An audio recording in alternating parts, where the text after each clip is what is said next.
राष्ट्रपति द्रौपदी मुर्मू ने राष्ट्रपति भवन में कई देशों के राजदूतों और उच्चायुक्त से क्रेडेंशियल स्वीकार किए हैं। इनमें लाओस, कांगो, नामीबिया और गिनी बिसाओ के प्रतिनिधि शामिल रहे। ये कार्यक्रम भारत और इन देशों के बीच राजनयिक संबंधों को मजबूत करने की दिशा में अहम कदम माना जाता है।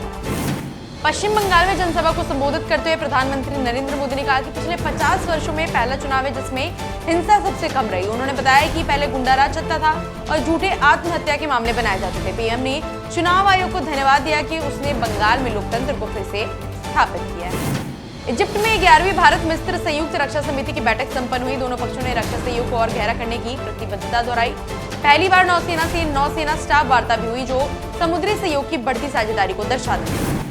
नई दिल्ली में विदेश मंत्री डॉक्टर एस जयशंकर ने अफ्रीका में 17 नए राजनयिक मिशन खोलने की घोषणा की है और अफ्रीका की वैश्विक शासन में भूमिका के समर्थन पर जोर दिया। उन्होंने भारत अफ्रीका फोरम शिखर सम्मेलन 28 से 31 मई 2026 को लोगो, थीम और वेबसाइट भी जारी की है। हरियाणा के मुख्यमंत्री नैब सिंह सैनी ने उद्योगपतियों और निवेशकों से मुलाकात की। इस बैठक में निवेश और औद्योगिक विकास को लेकर चर्चा हुई।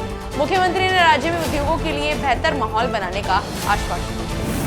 केंद्रीय मंत्री मनसुख मंडाविया ने कहा कि पिछले 30 वर्षों से गुजरात की जनता ने बीजेपी पर भरोसा जताया है और स्थानीय निकाय चुनावों में भी पार्टी को समर्थन मिलेगा। उन्होंने दावा किया कि असम, पुडुचेरी और केरल में मतदान हो चुका है। बीजेपी असम, पुडुचेरी व पश्चिम बंगाल में सरकार बनाएगी।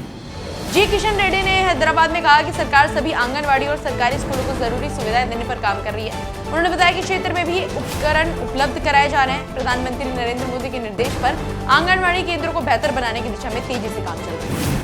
योगी आदित्यनाथ ने गोरखपुर में इको पार्क समेत कई परियोजनाओं का उद्घाटन किया। उन्होंने कहा कि शहर में बेहतर ड्रेनेज और स्ट्रीट लाइट से जलभराव व अन्य समस्या का समाधान हुआ है।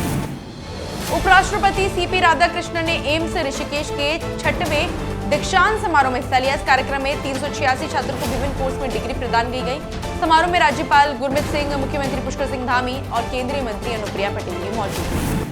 जम्मू के राजीव नगर इलाके में पुलिस ने नशे से जुड़े मामलों पर बड़ी कार्रवाई की। इस दौरान 3 अवैध ढांचे तोड़े गए और आसपास के घरों में तलाशी अभियान चलाया गया।